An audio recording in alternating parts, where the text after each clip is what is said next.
How well do you know yourself? What are your strengths and what are your weaknesses? These are my values. This is what's important to me. Don't be part of someone else's bad day. Sometimes I think we talk about things so much, and this is actually like a psychological phenomenon. If you talk about something a lot, you feel like you're doing it, and you're not. Hello, and welcome to Promote the Hell Out of It. I am your host, Ms. Trujillo, and on this podcast, I love having conversations with people that like moving forward, with people that have ideas and concepts that can really help our own personal development, with people who value knowledge. On today's episode, I am so glad to finally have my good friend Emma Jackson as a guest. She's a coach and a mentor within the tech industry. She also wrote the foreword for the poetry book that I released last year, Social Media, Socially Mediocre, and she is someone whose opinion I value massively. We talk about so much on this episode. We talk about ethics within business, self-analysis, looking ahead to the future as opposed to right now, something that I obviously covered on my last episode with Jonathan McDonald too. I highly recommend listening to this episode, having a notepad next to you so you can make notes, and sharing it with anyone you know who you think might gain value from it. Without any further ado, here is my conversation with Emma Jackson. Sometimes I think we talk about things so much, and this is actually like a psychological phenomenon. If you talk about something a lot, you feel like you're doing it, and you're not. Hello, Emma. How are you? I'm good, Miz. How you doing? I'm doing really good. Really happy that I can get to chat to you. It's amazing. I know we've tried sorting it a few weeks now, and I'm happy it's happened. Good, me too. There's always the WhatsApp umbilical cord that connects people, but I know. it's good to actually have a conversation. That's the thing. Yeah, the podcast's been really good for that because it's often that you chat to people nowadays through messages or commenting on their social media, and yet you don't get to have proper conversations with them that often unless it's drunk in a bar. Yep. This is actually my non-New Year's resolution at the moment. Is like to stop relying on just messaging back and forth, because it's really helpful, and I can now stay connected to people I know all over the world that even just a few years ago I wouldn't be able to do it. But it's no substitute for picking up that phone, or even better, seeing them face to face. Absolutely, and I think it's so easy to start substituting it, and Totally. you miss out on something that's way more tangible.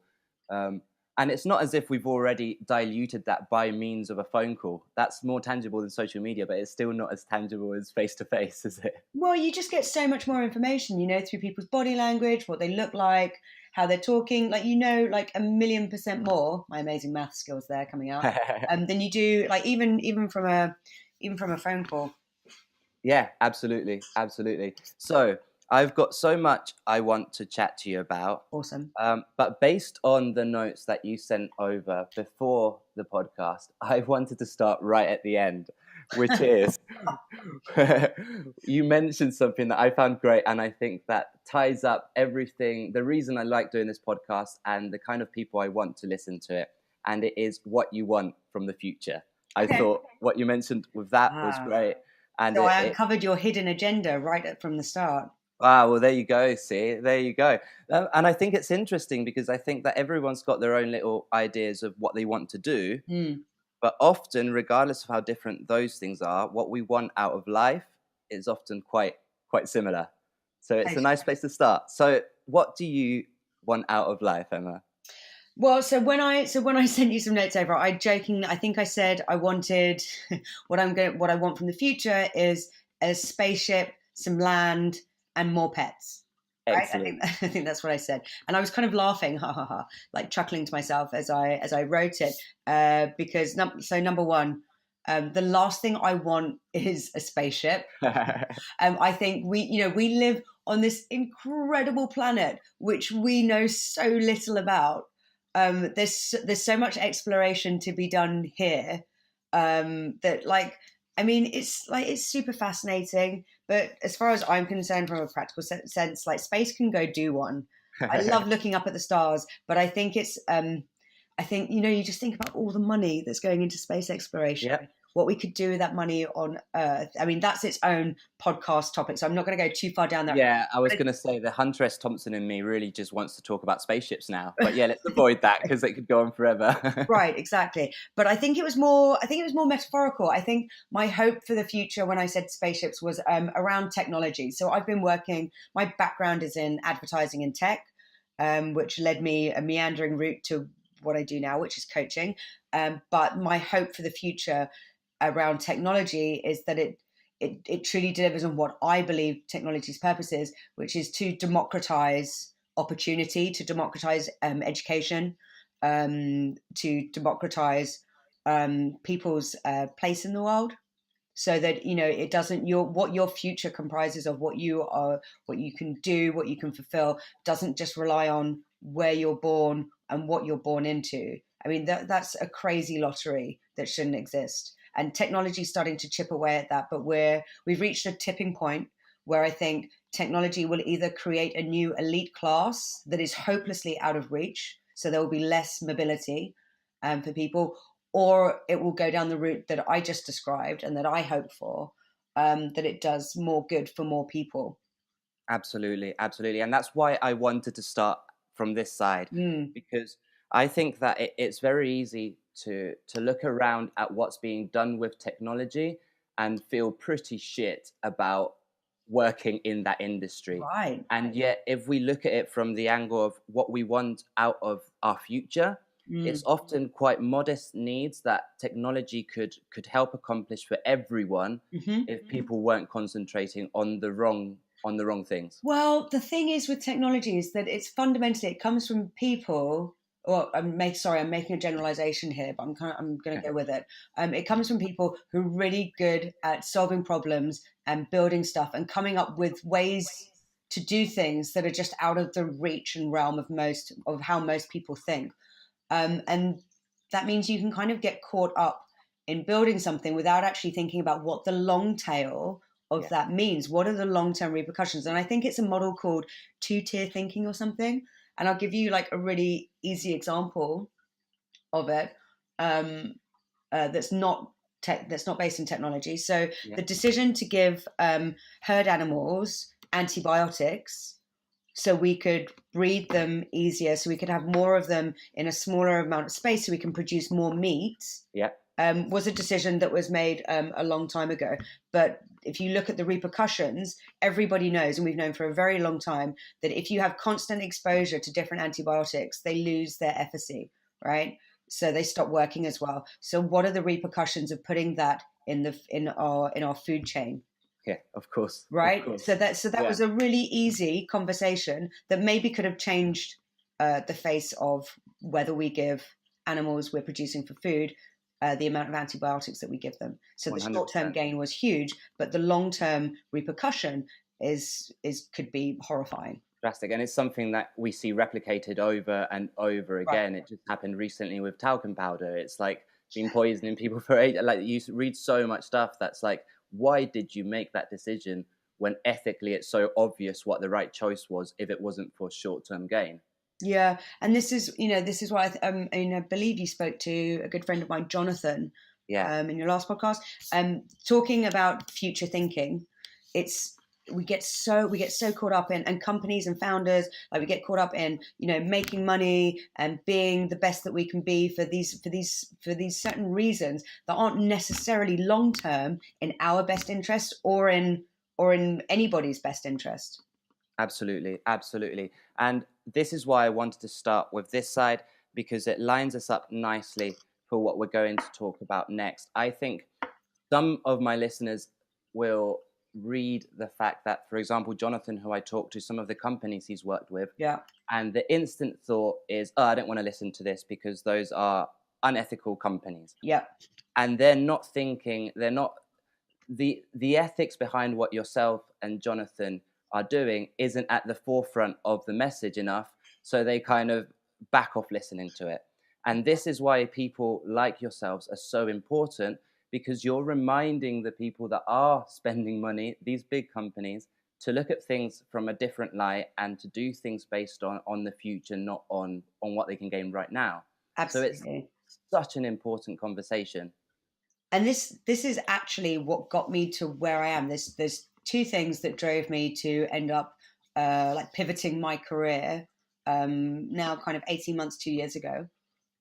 Was number one is that so many people I worked with carried around like so much anxiety and depression and imposter syndrome. So people from the creative and tech industries, and I was like, why do we all carry this around with us? You know, we're not having these conversations enough. It's not in the public realm enough. Everyone feels like they're alone, and even like really successful, you know, baller people I knew still had this like kernel inside of the, you know, these horrible negative voices. And so I decided that I wanted, you know, what can I do about this? And the other side of the conversation is how can people in general make better decisions? So, because if people can make better decisions, then our society can make better decisions, our governments can make better decisions, our companies can make better decisions. It all, for me, where I wanted to start with was the individual. And that's what led me to coaching. And those are the two, and funnily enough, the things that brought me to coaching, these are like the golden threads that I'm picking like out through my clients. One of the biggest things they come to me about is how do I make good decisions that I'm going to feel good about in like 10 years time or Yeah, 5 years time. yeah. It's It's one of the most really common things that comes up. it's really strange to live in a time when we've got access to the most knowledge ever, because we've got literally Right. the internet at our fingertips, and yet at the same time this is paralleled by living in a time when we need the most advice, because Absolutely. we are inundated in absolute bullshit half the time, Yep. Too much and noise. working our way through that to see what's actually important Yep. and ethical is very difficult. It's very difficult, Yeah. especially if you're working a 9 to 5 and have other responsibilities on top of that. I mean, researching things is actually a lot of work and takes time, which I think is part of the reason we're in so much trouble with how people vote and how people go about things, because you basically need an extra week a month just to sit there and research your decisions well. Oh my gosh. And yeah, and who's to know whether what you're, I mean, it's really, so first of all, you've got to research your topic, but then you've got to look into the sources of information on that Yeah, topic and see if they're credible, ethical, and have any authority. Like, that's it's it's, insane. Yeah, yeah, you, it can take up so much time. And by the end of it, you're so overloaded that you don't know what to think anyway. that's the thing. That's the thing. So let's talk about coaching, because I Okay. think we've narrowed the conversation down, and it's something that I know you're passionate about. I think Yes. we've talked about why, but what did you do when you figured out you wanted to start coaching? What were the steps you took to get to a position where you felt comfortable doing that? So, well, so first of all, I worked with an amazing coach of mine called Ada Paris, who is actually Yes. also a future thinker. She's Yes. like a technology philosopher. Does amazing work. So I got to a point in my life where I was like, I feel like I need some guidance. So how do I learn if I'm going to, you know, if I can assume that this is going to pop up from time to time and I'm always going to need a bit of guidance, how do I learn a toolbox, or how do I create a toolbox where I can do this for myself? So I decided to go to a coach. I went to Ada, and it was through working with her that I realized that I'd been coaching people actually for quite a while. It was just under the guise of different job titles. Yeah. And that if I really, and that in fact, that was something that all my different jobs had in common, that I was part of a team, I was part of a guidance structure, that I was really interested in empowering people. For me, that's like a big buzz. I mean, a lot of people say it, but it's something that really connects with me and that I get a lot of satisfaction from. And that doesn't have to be a public thing. This can be very much behind the scenes. Of So if course. that's the common thing of every job I've ever done and enjoyed, maybe I would be being more authentic with myself and with other Yeah. people if I said, you know what, this is actually what I do. So forget I've been a user researcher, I've been an account director, I've been a strategist, I've been a startup founder. All of those things were, if you crystallize what I found meaningful about them, it boiled down to coaching. So then I started studying Yeah. and researching like crazy. And fortunately for me, I live in a time where you can get educational pieces online. So I did courses from a couple of Ivy League schools in the States. Nice. Because like the research and the social science, the data that we have available now on human behavior is wild. It's so exciting. The downside or the shame of it is that if we now know these tools, why aren't we teaching people? Why aren't we teaching people like how do you figure out what you're good at? There's scientific studies into this. There's ways we can do it. Why aren't we teaching people how to be emotionally resilient? How to exercise perseverance? These things can be taught. And so this is what I do. This is the aim of my coaching. This is where it all came from. This is the inspiration, and this is why I never get tired of it. This is why I've always got more energy for it. Is because number one, I tapped into what I should be doing, what plays to my strengths, and number two, like it's always rewarding. I never have a bad session. I never have a session where I walk out going, "Oh, that was a waste of an hour." Because you're doing something valuable. Yeah, That's the thing. And as soon as you're doing something that really matters, it's going to fill up your time in such a different way to what we're used to from society in general. Totally. And you know what? It's when you go for like a big hike or a big swim in the ocean, and then you eat afterwards, and it's the best meal you've ever had because you've literally physically earned that exchange. This is what coaching is like for me. It is really tiring and it takes up a lot of energy, but I'm in a dynamic that feels authentic. I'm in a dynamic where I get to see the fruits of my time and my money and my effort in educating myself and in qualifying and researching the science behind what I do. I get to go on these incredible journeys with these incredible human beings who saw something in their life was missing, or they wanted more, or they wanted a specific thing, and they were like, I'm going to go out and get this. And to be part of that with them is an incredible lift. Yeah.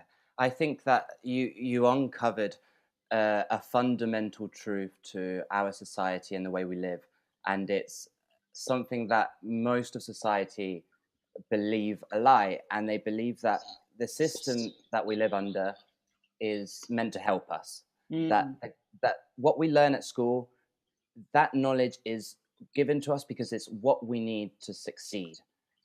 As soon as you start to realize that that's not necessarily true, that it's meant to keep us in a certain position so that the wealthy can be wealthier, then you chose to do something about it by arming people with knowledge that is actually useful. And that's the most beautiful thing that I can think of. And it's what I'm really enjoying about these podcasts, is talking to people that really care about informing society of what's important and thinking ahead. Well, if you ask people, so separate people from the problem slightly, which is a good way to get an objective or an idealistic answer. If you ask parents, what do they want for their kids? And they probably say, I want them to be happy, I want them to be fulfilled, I want them to be healthy. Those kind of things will kind of come first, right? I want them to be secure. And then you ask people, what do schools teach your children? It's none of those things. No one said, my hope for my child is that they can recite important dates from history. And I'm not saying, I actually love history, but it's, like I said, surely it's more useful to learn how to be emotionally resilient. Surely it's more useful to learn how to learn something. Again, there's structures for this that until you're in higher education, and I mean like university on a specialized subject, you don't you don't get any of this. It's kind of crazy. It's because even university, if you choose the wrong thing, I mean, there's so many situations where you're just not equipped with the knowledge you need to succeed at your university course unless you go and figure it out yourself. I mean, and this actually concept started with me when I used to put on art events and multi-creative discipline parties. And one of the things I noticed working with artists is because I believe that people's life is better the more art they have exposure to, right? It's a big love of my life, and it's something I believe passionately in. So what I wanted to do was help artists. Artists are lousy at selling their work. They're lousy at marketing themselves. So I was like, I can do both of those things. I can put on a showcase. I've got a network of people that buy art or that use it in films or adverts. I can do this. And I realized there's a mess. So when you go to university to learn how to be an artist or a graphic designer or something creative, it's rare that they teach you or focus on the practical skills that you need to implement that. Like, and possibly there's more of this being done now, but I wanted to create a section of the syllabus that told you, like, how do you sell your work? What do you do when you've sold it? How do you put on an art show? Right. Like people, like you're supposed to be self-employed in order to do this kind of thing, and generally people don't have a clue how to do so when they leave school. Well, and also, and you'll know this, Miz, being self-employed, you might need to beep this bit, because being self-employed is a motherfucker. No, so much. And so until you're a big enough company where you can pay people to do it, so which means you're either, pretty privileged or you grow something super quickly, you've got to do it yourself. Doesn't necessarily dovetail the skill set you have in being an entrepreneur in the first place. And it's really opaque. Doing your own taxes is crazy hard. Yeah. I mean, I always say this to anyone who's thinking about going self-employed, and I have seen a lot of my friends try and fail. The reason being self-employed can work is because you passionately want to do something that requires your time. Yeah. And you need to want to do that so much that you're willing to put extra effort and sacrifice other things in order to do it. Yeah. And if you have that situation and you have that passion for something, it's worth it. Like for me, worth it. But if you don't, if you wake up in the morning and you can't be bothered to do work because you don't really want to go and make art, write music, or do whatever, then it's going to be extremely difficult to make that work. Yeah. So 2 points on that. So number one, this is where things like technology can help. We can absolutely make running your own business more user-friendly and educate people on the other skills that they need to run a business through technology. I mean, it makes me sick at, like, this is so accessible. This is so within our reach, within our gift. Like, why aren't we doing it? And number two, the system discriminates against people who aren't typical academics or who don't have money to throw at the problem. And I have a huge problem with that. So anyone who's, I don't know, dyslexic or ADHD or something like that, like you are fighting an uphill battle. The other point about that is that's why it's so necessary. And this is, again, one of the things that led me to coaching, and this is why I do what I do. It's so necessary to find out what your strengths are, because unless you're doing something that plays to those strengths with what else life can throw at you, you're going to, at some point or another, you're going to hit trouble. That's the thing. And I think one of the things I noticed early on is that when I was at school, teachers pretty much were 100% negative about anyone who would end up working in manual labor, anyone who would end up being a painter decorator, a mechanic, a window cleaner, anything like that. Yeah. And yet, if that's what you're good at and you enjoy spending time outside, I've seen people make the most money in the shortest amount of time doing what they enjoy. What people thought was manual labor that wasn't worthy of their time. I've seen friends buy houses and literally sort their lives out in a few years just by having the knowledge available to know how to start that business and do it properly. And well, also the other thing that they were doing is that because they were doing something that they wanted to do, it doesn't matter what it is, you're a really nice person to work with. I orchestrated, and that honestly, that cannot be undervalued. When you work with someone who bounces into the room and is happy to be there, is proud to be there, that's like you have mitigated half the risk that comes with any project. Absolutely. Just by having that dynamic. Yeah, that's the thing. And that's what's missing from most of the jobs in society. How do you expect someone who's getting paid minimum wage and doesn't even want to be there to be doing the best job possible and for that business to do well? Well, It's just not going to happen. I mean, and you've hit on such a critical point there, Miz, because honestly, being it mitigates so much risk. So first of all, you're a bit more present, you're a bit more relaxed, which means you're more than likely to go the extra mile or do something that's outside of that specific job, which can be useful, Yeah. right? Yeah. And it also means that you're more connected to the person that you're with right then, which means you develop stronger connections. You listen harder to actually what they want. You can notice things that are ancillary to the situation, but actually that's what makes us human beings. That's what makes our society. That's what makes human interaction so incredible, is that we are capable of giving and receiving in that kind of dynamic, and being fairly compensated for it, taking out the worry of being able to sustain, a decent life, then that gets rid of a whole load of anxiety and worry. So true, so true. I can't even begin to say how much I can relate. I mean, we've had clients in the past who've worked with who were proving very difficult to work with. The relationship was very businesslike and not it didn't flow as nicely as with others. Yeah, And when they have extra work come up, yeah, obviously you want to charge them for your time yeah, because you're spending your time doing something that at the end of the day you don't enjoy that much. mm, Whilst when you've got clients where the relationship flows well and they're passionate about what they do and you're passionate about what you're doing on the project, and something comes up, you want to fix that problem and you want to get it over and done with because you want the project to do well. yeah, And half the time, like that hour you've worked on it doesn't even cross your mind because you wanted to do it. yeah, yeah, And it's something totally. that's really missing. Yeah. There's something else I wanted to point out about what we've mentioned that I think is key to the conversation, and that you replicated in your behavior, which is you asked for help. You mentioned Ada, Yeah, who I was looking at a website, and everything she talks about is so centered around the conversation we've had and looking ahead and ethics. So it's absolutely perfect.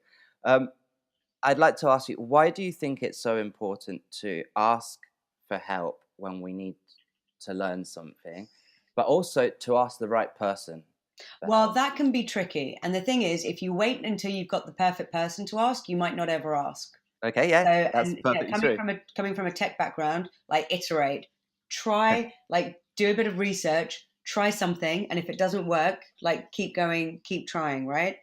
Yeah, That's literally how tech products are created. Um, but I think with asking for help, this is a tricky one because it can also be really tied to your self esteem and your self worth. yeah, And I think some people feel like, who am I to ask that person? They're really busy. But the way I like to flip that personally, and this is something that I speak to, a technique that I talk to my clients about, is whatever scenario you're in, imagine a good friend of yours, someone you care about, came to you and described that scenario. What would your advice be? Um, it would be, you would likely feel much less catastrophic than you thinking about it personally. If a friend of yours said, I really want to get better at this, and I've got this person in my network, but who the fuck am I to take up their time?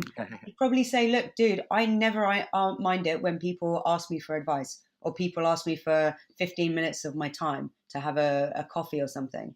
Like, most people don't mind talking about the stuff that they do well, or talking about the stuff that they're good at, and most people are happy to do that for you, if you're personable and if you ask it in a decent manner, and you're not taking the piss. that's the thing. I think that I would highlight the need to teach ourselves, especially via email, Yeah, to to be to do things properly. If we are taking up someone's time, then we need to go at it from an angle of humility, that we're not deserving of their time. They don't have to give us their time, because I do see a lot of emails that are sent where people are basically expecting an answer. they feel entitled to it. So Yes, I think exactly. Yeah. absolutely, Miz, like, never act like you're entitled to someone's time. But I know, so I'll often give up my time, a bit of my time, for free, for people who want to talk about startups, or and this is actually how each coaching relationship begins. I meet up with them. We have like a half-hour chat about what coaching is, because it's an exchange, right? You have to give a bit of information up, but I don't. There's always a requirement, right? So I've learned to qualify people that if someone wants a bit of help with a startup idea, more than happy to sit down and talk to them. But I'll ask them to do a bit of prep work. If they don't do that work, then they're not respecting my time or theirs. It's funny because I was talking about the exact same thing, but in a completely unrelated subject with someone the other day. And I know a lot of people who listen to the podcast play in bands. When you're trying to start a band and you get someone new in, the first thing I judge it on is, have they bothered to do their research? Have they come to the first practice knowing the rough structure of the songs? Have they listened to it? And if you get someone turn up who hasn't bothered, then it's not really worth your time. Well, they're not actually interested in being a team player. Yes. And I kind of like team players. I like a back and forth, a dynamic where both people are putting in and taking out. Do you think it can actually work well without that? Okay, so this is like, you want to go a step up. If you want, so first of all, one of my rules that I live by is don't take anything personally. Yeah. And bear in mind, I'm a girl, and I've been socialized to take everything personally. Is that person in the corner of the room enjoying themselves? Well, then that's my problem. So it's a really hard thing to combat sometimes. So this is why it's one of my life rules, because I need to remind myself of it. Don't take everything personally. So if somebody turns up, or if somebody in front of you is being a bit arrogant, or they're not being very humble, or they're not connecting, first of all, take yourself out of the equation. It is nothing to do with you. In fact, most of what everybody else in the world does is nothing to do with you. Yeah. And if you take that point of view, then maybe if you've got the energy and the time yourself, maybe you can extend a bit more understanding and compassion towards that person. Most of the time people act up like that is because they're not feeling good themselves. So maybe somebody turned up to your band practice wanting to join your band and was so anxious about what you were going to think of them and their work and their abilities that they weren't present. They weren't thinking like a normal human being and thinking, how can I show that I want to be a part of this? And they were already on the defensive. So it's not your job to do it. But as I said, in that moment in time, if you've got the extra energy to extend a little bit more of compassion just to see if that person deserves a chance, then that's something you can always do. Absolutely, yeah. And I think that there's a difference between being an empathetic human being who goes out of their way to think of how other people are feeling and put yourself in their shoes. Yeah. But unfortunately, for some people, myself included, it's very easy to let that go over into letting there's a line walk all over you. Yeah. Yep. Yeah, exactly. Like I find I've got better at it over the years, but I used to find it very difficult to tell the difference between someone I needed to help and someone who was just taking the piss out of everyone. Yep. And sometimes that person needs to hear, look, dude, you're taking the piss, because they need to do something with that. I mean, or not, their choice. And other times, and it is hard to figure out where that line is. But again, this is, I mean, I have no doubt, Miz, because we actually haven't done this exercise, and we should actually do this soon. I'd love to do the strengths exercise with you, because I bet that kindness and compassion rates really, really highly on your strengths. And so what you can do when you know that that's a strength of yours is, like, first of all, am I using this strength because it'll make you feel good? And second of all, what's the shadow side to this strength? And how can I be more conscious of that? And so once you have that level of consciousness, you start looking out for it a bit more, and you can, again, make better decisions. And it's such an important discussion, because I think that it's very easy if you're hurt a few times to stop being empathetic completely as a safety guard. And I think that society in general is heading in the direction of, let's protect ourselves. Yeah. But it's so important to do what you say and actually view it as in a balanced way. Yeah, and that there are pros and cons to it, and just to be conscious of them. You will by being conscious of it, you will automatically handle it better. Yeah.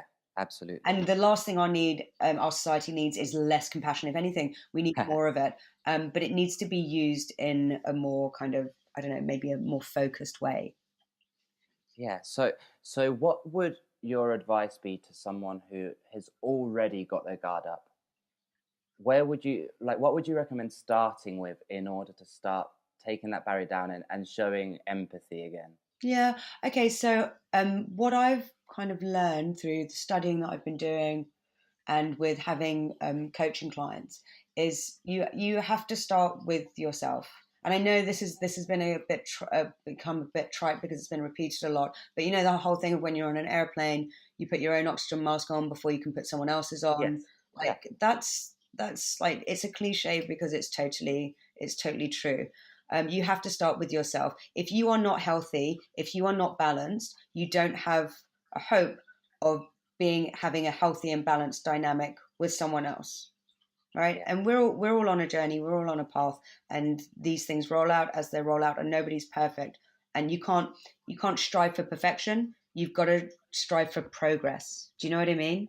Yes. Yes. That's the thing, and the reason I ask it is because I think it's important to draw that line. Yeah, Yes, I want the conversations on the podcast to be about how society can do better, yeah. but that needs to start with accountability. We can't start changing things around us if we are a total mess ourselves Totally. I mean, and well, part of that problem. you can start, but I'd highly Of advise course, you do yeah. some work on yourself in tandem so that both things get better. So where that starts is number one with, how well do you know yourself? Do this is one of the questions that's asked in job interviews all the time. What are your strengths and what are your weaknesses? Some people will say, oh, chocolate for both. And or you can give some answer like, my strength is that my weakness is that I'm a perfectionist, because you're trying to give them an answer that they're like, oh, their weakness is actually a strength. But it's a very real question, and if you don't have a conscious language for saying, these are my strengths and I demonstrate them in these ways, and this is the shadow side of them, and if you can't also say, these are my values, this Yeah. is what's important to me, and I mean values that are from deep down, not values like you're doing a company marketing workshop. You know what I mean?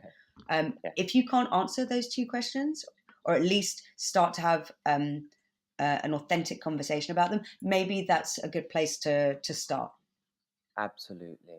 Yeah, absolutely. And it's interesting because we're often so caught up in changing the things around us that we forget that if everyone just focused on their little bit, the Yeah, things around us automatically and automatically start to get better. yeah, and it bounces back on you. I live in London, so I'm quite often on the tube, which is a disgusting place to be. And part of the reason why I work for myself, or I've insisted on flexible working when I do work for other people, is because making everybody in the capital get on the tube at the same time is just inhumane. It's It so is. It stressful for is. so many people, let alone people who are a bit more sensitive to noise or being touched by Yes. strangers all the time, for So relatable. Yeah. but So so I work for myself, so I can travel when I want to. But I make it a rule before I get on the train, I have my little mantra is, don't be part of someone else's bad day, right? So I don't push. If someone knocks into me, I don't take it personally. Obviously, if somebody's being really rude, then I've definitely, me, Miz, I've got something of to course. say, Of course. right? I really do. But I'm just, I don't, I've got to, I'm not sitting there frowning at people. If I walk past someone or something funny happens, I'll make the effort to engage a little bit in that So in that important. situation. So And important. honestly, it's made a huge difference Yeah. to how I feel. And also I can see I'm being part of actually at least someone's neutral experience, if not positive. And It's that's my goal. actually ridiculous how much that helps. It's something that I really noticed in Thailand. It's obviously like known as the place of like a thousand smiles. I think it translates as, and I noticed that because complete strangers walk past you and smile and nod as they walk past you, Yeah. your day is just better as soon as you leave the house. Yeah. I'd leave the house annoyed. Two people would smile at me, and I'd be in the best mood ever because it felt like they Really, noticed it me. really does make a difference. Like I was yesterday, I was at Tottenham Court Road, and I was getting on the escalator, and for some reason they'd swapped the escalator that normally goes down to the one that goes up, right? So this guy, without thinking about it, headed for the one he wanted to go up, and it was going down. And he got right to the foot of it and almost and had to do this full like throw himself backwards, so he didn't do it. And obviously he felt like a bit of an arse. And I'd seen it happen, and rather than just kind of look away, I gave him like a little nod and a smile, just to say, like, I've been there, bro. Like we've all been there. And he started laughing, and I started laughing, and before you know it, you got two strangers who've made each other laugh. It's the best feeling, and we are missing out on it in a society that is focused on looking down at the floor, probably trying to see if there's a £5 note anywhere because we're so skinned, and just so busy in our own problems that we're losing on a culture of just happiness that comes from a smile. It's free. But and also Miss, I think, depression and anxiety. I come from a long line of people who go inward when times gets tough, right? So I know this intimately, and also working in tech, working in the creative industries, there's mental health is a hot topic for very good reasons. Depression and anxiety are really they're very selfish states to be in, because you are so concerned with what's going on at you, you're kind of incapable of looking at what's going on around you and the people around you. That's why it's so tough for people. It's tough for people with depression and anxiety, and it's also really tough for the people that live with them, that are friends with them, that are in their families. And one of the best treatments for depression and anxiety, when you feel yourself slipping, is consciousness, is mindfulness, and is doing something for other people. And that can be a smile, or up to anything. But it can start so small, and it can do so much heavy lifting in turning that mindset around and getting you out of yourself and helping you feel connected and feeling like you're part of this world. It's equally the most important and most difficult part, I think, of depression and anxiety. And it's obviously something that I wrote a lot of music about those subjects, because it was my way of basically getting that negative side out, of exercising those demons. Exactly. But it's not the same as having a conversation about it. And it wasn't until I started realizing that by, as you said, focusing on me, what I was actually doing was not allowing other people to help me at all. If someone smiled at me, because I hadn't made the first move, my guard was up. That smile meant nothing to me. Yeah. In fact, it almost becomes an affront, right? It becomes confusion. Why are you smiling at me when I feel shit? Come on. Yeah. Like, don't smile at me. I'm having a bad day. Yeah. It needs to come from you. About? Yeah. Yeah, you need to make the first step. You need to look up. And that is so difficult, but so healthy and important. Totally. And, every time I work with someone and they come to me and say, I've got this anxiety about job performance, or I've got anxiety, I've got imposter syndrome. Every time we get like a level past that, into like how you can mitigate that, and how you can challenge that and know yourself better and have a better relationship with yourself. I mean, because again, like, forget about everyone else. If you don't know yourself, you don't have you're not kind to yourself, you can't show yourself compassion, like, that's the best place. That you really need to start there. And every time I make progress with someone, you know what they do? They go out and they talk about it to someone else. And that's incredibly powerful. So it's not only I started off thinking, how do you save the world? And I decided to start on this really molecular level with myself and with individuals. But that grows, and it can really help inform like a whole, like a room, a mindset, a community, a company, a society. This is how ideas grow. That's the thing. And it's what I said before. What you are doing is the way to spark so much. It's so much bigger than one conversation. It's rare as human beings, with how busy we are and how much we've got on, that conversations ignite us and motivate us to do more, unless we surround ourselves by the right people.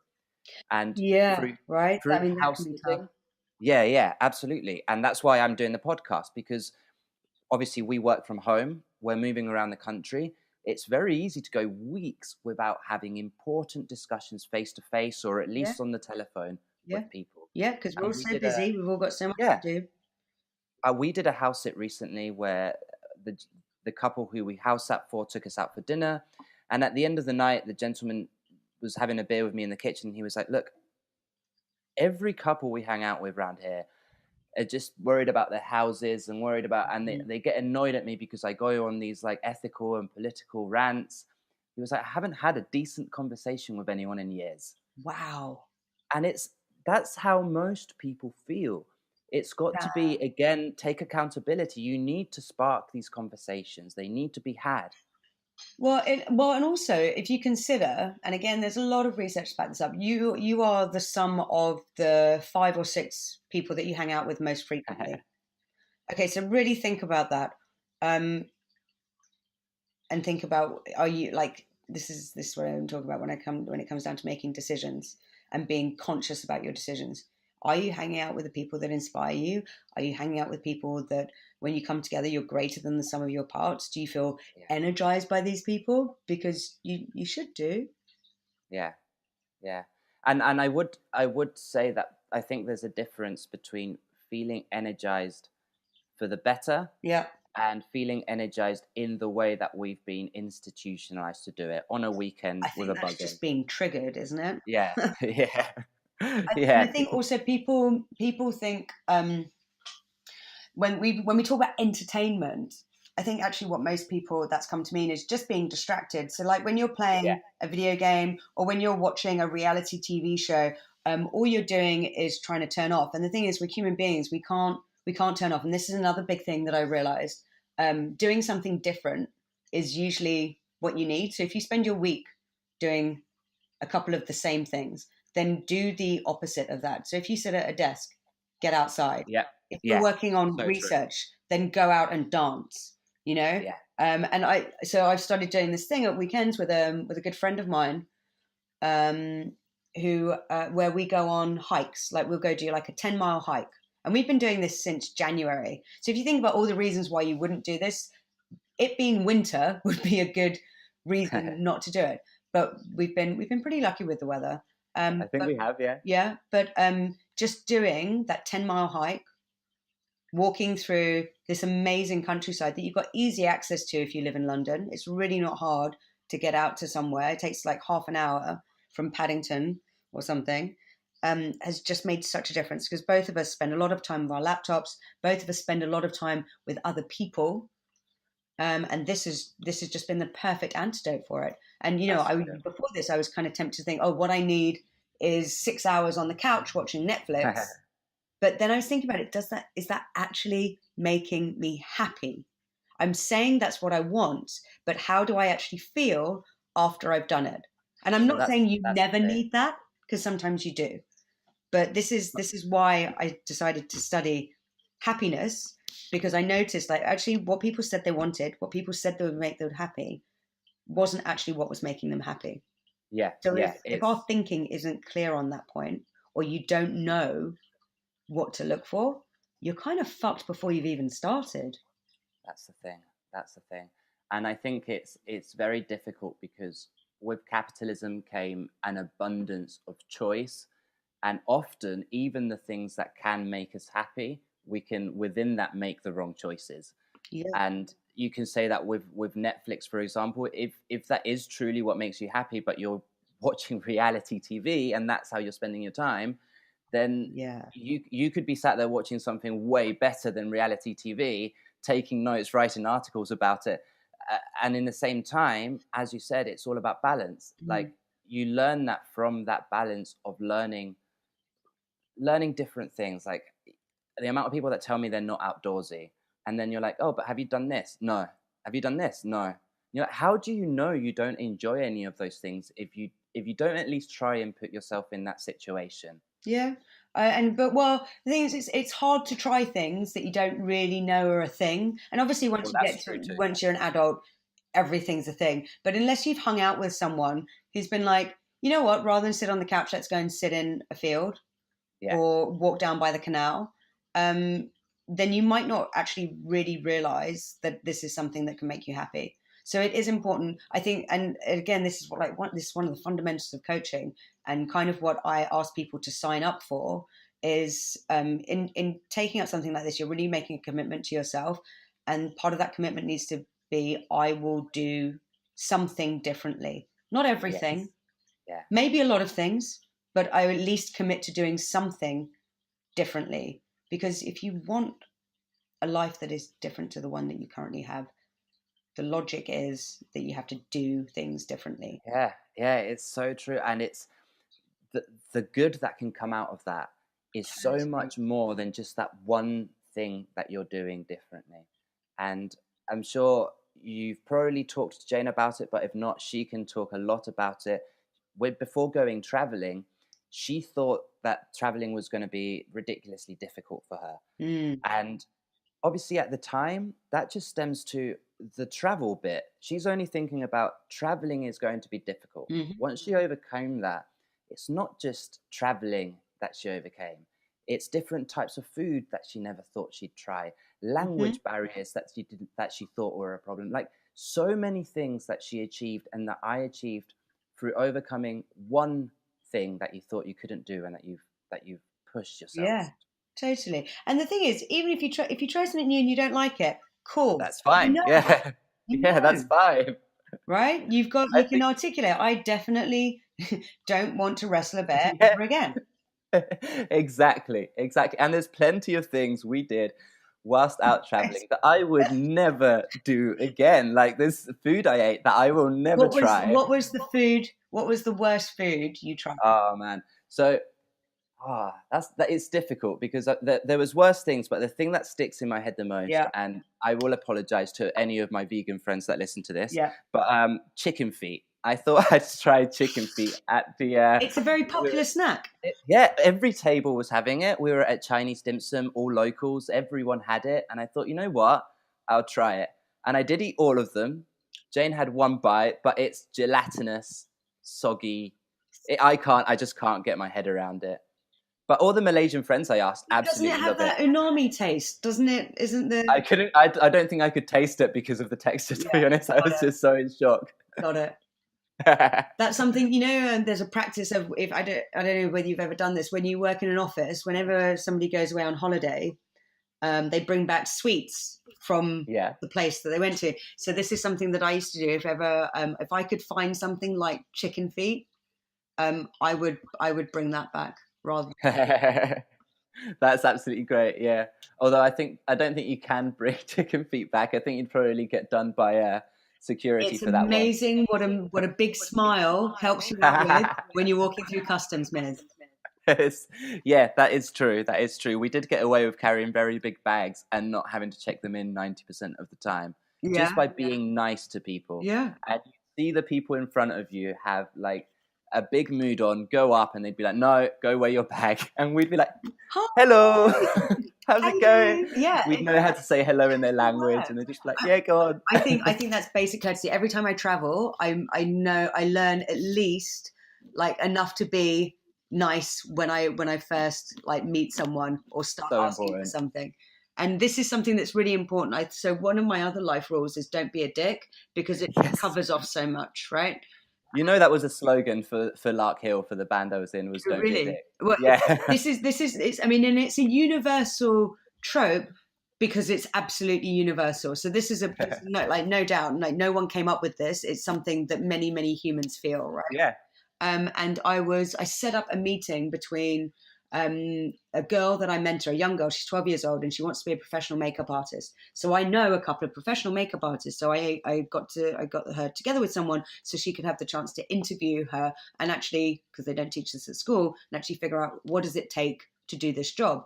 And this girl, she works on TV programs, she works on adverts. She's amazing. And she said the biggest thing that I've learned is that I don't get booked for all these jobs because I'm the best makeup artist. I'm very good, but I'm not the best. But I'm great to work with. I'm really nice to people. I can do an 8-hour shoot without ever raising my voice. and like no one had told this 12-year-old, don't be a dick. No one had told this 12-year-old, like, learn how to be a bit charming, learn how to connect with people, because that will take you so much further than literally anything else you can do. Yeah, it's so true. And I actually think that it's natural to human beings to act nicely towards each other. I've seen a lot of people, especially through the music scene, where you get sort of 16-year-olds start coming to shows, and they're the loveliest people, and then they go into uni and they're the loveliest people and they do incredible work, and then they start developing and they come out and they put their guard up, and then they start just defending themselves against everything and everyone, and they suddenly become someone difficult to work with. Yeah. That wasn't natural to them. What was natural was acting nicely and being easy. Yeah. But unfortunately, our society teaches us, put your guard up. Like, the bad guys get to go.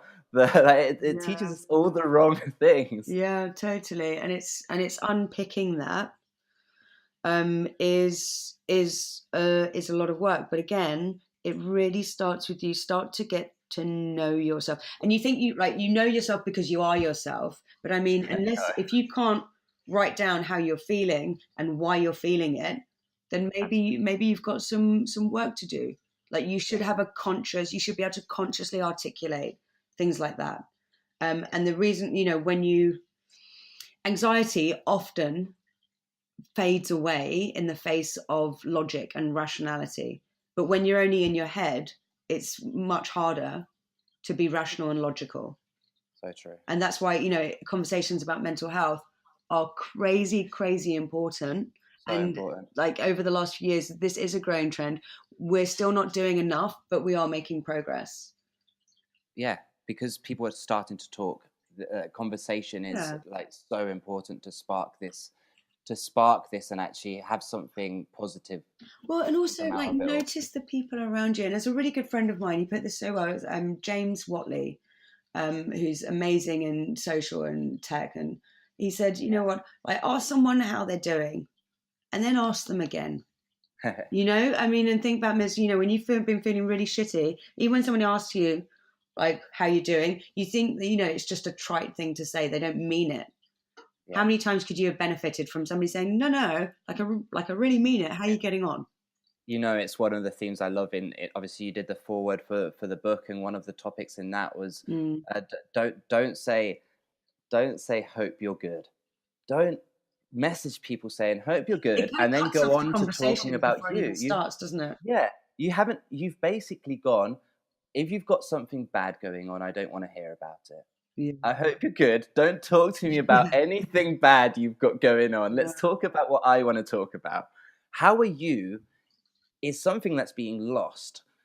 The amount of times I see a friend now and they're like, no, and it's like, you haven't asked me how I am. You've made a noise at me and you fist bumped me. Come on. Yeah, I know. And the thing is, obviously, like, whenever we talk about anything like this, it puts an emphasis on it, makes it sound like it's a golden rule above all else.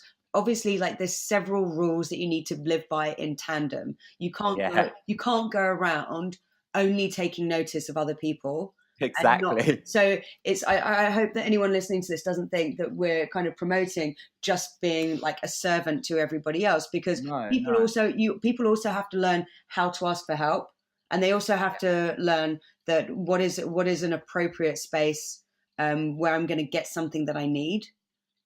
But all of these things need to happen like in baby steps alongside each other. And I think the key is what you've mentioned so many times, that it all needs to start with looking at ourselves as well. It's very easy to say, oh, people don't ask me how I am. Exactly. Well, are you how asking many times people? Are you exactly? Yeah, exactly. Totally. And this is the thing with all the work around consciousness and mindfulness that I do with clients. They come to me because they need something. They quickly go from feeling like something is missing to being the person in the room that's the most giving, and being really happy and fulfilled about it. Because in knowing yourself, that's when suddenly you can take a more authentic part in society. I think that's the best advert you could possibly give for your coaching, Emma. Seriously. Before we start to try and wrap things up, I do want to at least mention I Am Remarkable, because it was going to be a big part of the conversation, but you're just so interesting to talk to. Well, Miz, and also we haven't caught up for a while, which is I like know. bad on both of us. It's okay because we can do more of these in the future, Okay. and we obviously can just chat without having to record a podcast too. We must, yeah. But yeah, give us a rundown at least on I Am Remarkable, so that if nothing else, people can go and research it themselves. Totally. So I Am Remarkable is, and whatever you think of the company, is a initiative by Google, by someone. It was started by someone at Google, and it's very, very simple, almost to the point that it sounds like a not idea. It sounds like a non-idea, and it's about encouraging traditionally marginalized people, so like women in tech, people of color, LGBTQI plus people, to talk about their accomplishments and to say, I've done this, or I did this project, or I've got this qualification, or I contributed this to a team, and to voice their achievements. So that's where it comes from. I am remarkable because this week, or and this can go all the way from someone who's really depressed. I am remarkable because this week, every day, even though I feel like shit, I got out of bed and I made my bed and I made breakfast. So that for me, this week, that was being remarkable. To someone else going, I am remarkable because I've just applied to do a PhD. The spectrum is huge. But in encouraging people to speak up, especially in their areas, their profession, it means they're self-promoting. And this is thing that there's privileged groups of people, they're very used to speaking up because they're taught to have self-esteem, they're taught to have faith in themselves, they're taught that their contributions are worthwhile even when they're not. But there are whole swathes of people out there who don't believe that. So in voicing it, you can be it. So like I said, it sounds really, really simple, but it's actually fundamental. So I co-admin a community on Facebook, which was started by Ada Paris, who is not only a trained facilitator of the I Am Remarkable workshop, which anyone can find online. Just Google I Am Remarkable. I will link to it. Yeah, I will link to it in the description, of course. But she also started a community on Facebook so that the conversation carried on outside of the workshop, because this is a kind of skill. Like, think about it. If you wanted to get strong legs, you can't go and do 10 minutes of exercise and then you have strong legs. You have to work on them. You have to exercise that group of muscles on a regular basis. And it's the same with the skill of saying what your accomplishments are. You have to practice it. So the community exists, and every Friday we post up and we give everyone a nudge to say, like, give me an example of why you're remarkable. Tell me what shit you've got going on and why you're nailing it. And because it kind of operates on a couple of premises. One of them, if you can say it, you can feel it and you can be it. And the other one is, if you fill up your life with positives, you only have so much room. You can push out the negatives or a certain amount of the negatives just by filling up on positives. Yeah, it's the whole keeping busy but on the right things as well. It's so totally important. It's the same kind of principle. So if anyone wants to find out more about that, either through me or joining the Facebook community, or just go straight to Google's website and sign up to actually be trained to run the workshop, it's free. I highly recommend it. And there's amazing people in this community having conversations that will just like blow your heart up. I was on the website, and I recommend definitely that anyone listening checks it out. But what I did want to touch on is that I am the first person to be negative about the model of capitalism we live under, and some of the big companies that make a lot of money out of that system. Yeah. But that being said, we can't be negative towards big companies making important change, because they start planting the seeds for everyone else to follow suit. And it's so easy to be negative when we see someone we dislike doing something positive. But I think it's very important to stop and think about the amount of good that could be doing before putting our guard up towards it. Totally, Miz. Totally. And again, these are really fine lines that no one can tell you where those lines are between giving too much and giving too little. or to it being to your detriment. And likelihood is that you're going to float over them like your whole life. And this is why, again, that the personal work is so important, because you need to be able to be that judge. Yeah, it's so true. And it's something that I always say when talking about, especially about any type of charity work, that the act of wanting to do something is such an important start. Mm-hmm. And then the next level is that research that you do as a person to make sure that what you're giving is going to something good. Yeah. Not everyone reaches that second level at the same time as everyone else. Well, Some people, and also I feel like we're so obsessed with like talking about stuff. Like get out there and fucking do something. Like yeah. if I like Miss, I can sit here and tell you I'm really funny, or I can tell you a joke and make you laugh. Right? Which one of those is authentic? That's the thing. Yeah. It doesn't matter how much you say you're funny, it's not going to make any difference to anyone. And sometimes I think we talk about things so much, and this is actually like a psychological phenomenon. If you talk about something a lot, you feel like you're doing it, and you're not necessarily, and so it can be a bit too distracting. So you do get to the point where you just need to jump into the pool. Well, I think, Emma, on that note, it is a good place to stop the conversation, because that note of stop talking about shit and go do it.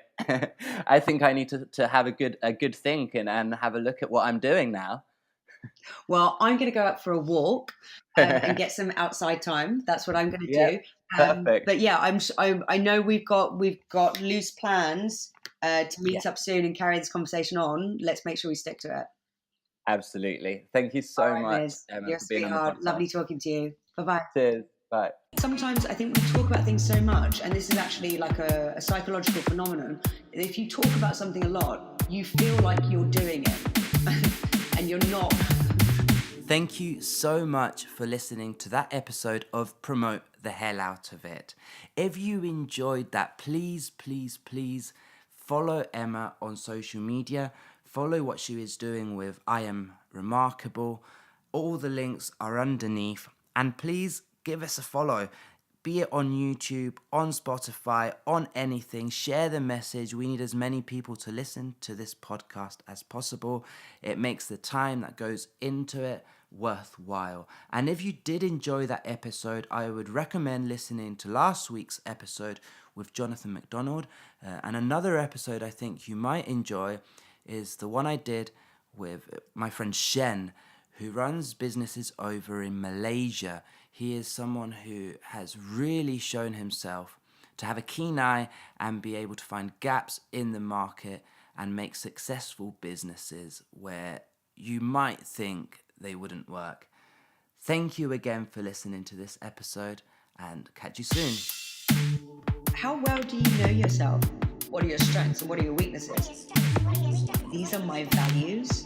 This is what's important to me. Don't be part of someone else's bad day. Sometimes I think we talk about things so much, and this is actually like a psychological phenomenon. If you talk about something a lot, you feel like you're doing it, and you're not.